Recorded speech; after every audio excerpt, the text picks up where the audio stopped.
کو boost up کرتے ہیں، جب آپ کسی کو داد دیتے ہیں تو یقیناً ہمارے اندر ایک عاجزی آ جاتی ہے. ظاہر آپ دوسرے بندے کو تبھی داد دے رہے ہیں نا کہ آپ سے بہتر ہے وہ، تو اس کو داد دینے سے آپ کی ایگو جو ہے نا وہ ٹھنڈی مٹی پڑ جاتی ہے، یعنی اس میں کمی آتی ہے. بعض دفعہ تو وہ ایگو اس لیول پر اگر اس بات پر مزید سوچیں تو بعض دفعہ ایگو ہماری دفن ہو جاتی ہے کسی کو داد دینے سے. دورہ پیدا ہوا نا کہ جو انسان داد دے رہا ہے اس کی ایگو دفن ہو رہی ہے، اور جو انسان جس کو آپ داد دے رہے ہیں وہ بوسٹ اپ ہو رہا ہے. تو سوسائٹی بہتر تو تبھی ہو سکتی ہے نا کہ نہیں؟ اگر ہم اپنے آپ کو پیچھے کریں اور دوسروں کو آگے کریں تو سوسائٹی بہتر ہو جائے گی. اور کیا ہوتا ہے اسی طرح سے نہیں داد دینے سے. دیکھیں میں نے کہا ایک آدمی بوسٹ اپ ہو جاتا ہے اور دوسرا آدمی اس کو کیا فائدہ ہوتا ہے، اس کی ایگو کی نفی ہوتی ہے، اس کے اندر عاجزی آتی ہے، وہ محسوس کرتا ہے کہ دوسرا آدمی مجھ سے بہتر ہے. تو داد دینے کے لیے کتنے کروڑ روپیہ چاہیے، داد دینے کے لیے کتنا بڑا عہدہ چاہیے، داد دینے کے لیے کتنی بڑی تعلیم چاہیے، یا داد تو چند الفاظ بول کر آپ کسی کے حق میں دے سکتے ہیں. اگر اتنے کنجوس ہیں تو داد تو تعلیم جا کر دی جا سکتی ہے، داد تعلیم جا کر دی جا سکتی ہے کہ نہیں؟ اتنا مشکل کام تو نہیں ہے. لیکن یقین کریں ہم گرافیکلی ہم ذہنی طور پر اتنا پسماندگی کا شکار ہو چکے ہیں، اس لیول پر گرافیکلی بے عربی کا شکار ہو چکے ہیں، اس لیول پر گرافیکلی ہم گر چکے ہیں کہ ہم کسی کے حق میں دو الفاظ نہیں بولنا چاہتے، کسی کو تعلیم جا کر بھی داد نہیں دینا چاہتے. کیوں؟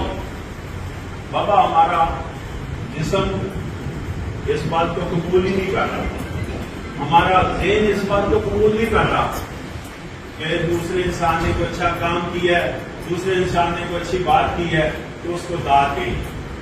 ہمارا ذہن قبول کرتا ہے اس بات کو؟ اللہ کو اس کی داد تو بنتی ہے اگر کسی نے اچھا کام کیا ہے. اگر کسی نے اچھی بات نہیں کی ہے تو میں کہتا ہوں داد دینی چاہیے اس کو.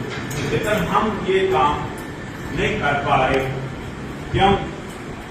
ہم ذہنی طور پر اس لیول پر گرافیکلی پسماندگی کا شکار ہو چکے ہیں. تو ہم اس پسماندگی سے ہمیں نکلنا چاہیے. لوگوں کو داد دینا ہمیں سیکھنی چاہیے. لوگوں کو داد دینے کے ساتھ ساتھ دوسرا سبجیکٹ ہے کہ لوگوں کو ایک دوسرے کو عزت دینا سیکھنی چاہیے. ایک دوسرے کو عزت دینا سیکھنی چاہیے. ایک دوسرے کو پلیز کنسرن ود دیٹ کہ کون کتنے بڑے عہدے پر ہے، یہ تو میرا سبجیکٹ ہی نہیں ہے. کون بہت بڑا ہے یہ بھی میرا سبجیکٹ نہیں ہے. میں تو کہہ رہا ہوں ایک دوسرے کو، آپ بیٹھے ہوئے انسان ایک دوسرے کو داد دیں اور ایک دوسرے کی عزت کرنا سیکھیں. ایک دوسرے کی عزت کرنے سے آپ کو پتا ہے سوسائٹی میں بہتری آتی ہے، ماحول بہتر ہوتا ہے. ماحول کس نے بہتر کرنا ہے؟ ہم نے. جب ہم ایک دوسرے کو داد دیں گے، ایک دوسرے کی عزت کریں گے، ماحول بہتر ہوگا کہ نہیں ہوگا؟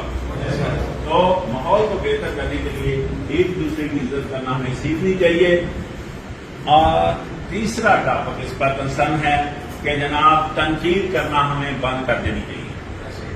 دیکھیں تنقید کرنے سے ہماری اصلاح ہونی چاہیے. 60 سال تک تو میں نے دیکھا ہے کہیں بھی کہیں اصلاح ہوتے میں نے نہیں دیکھی ہے. تنقید کرنے سے اصلاح ہوتے میں نے نہیں دیکھی. کیا دیکھا ہے میں نے دیکھا کہ تنقید کرنے سے انتشار پھیلتا ہے. یہ میں نے آنکھوں سے دیکھا ہے. تنقید کرنے سے انسان بدمزگی کا شکار ہوتا ہے، معاشرہ بدمزگی کا شکار ہوتا ہے، اور تنقید کرنے سے شر پھیلتا ہے. اور بعض دفعہ شر اس لیول پر چلا جاتا ہے کہ کفر کی طرف ہم چلے جاتے ہیں. اتنا زبردست طریقے سے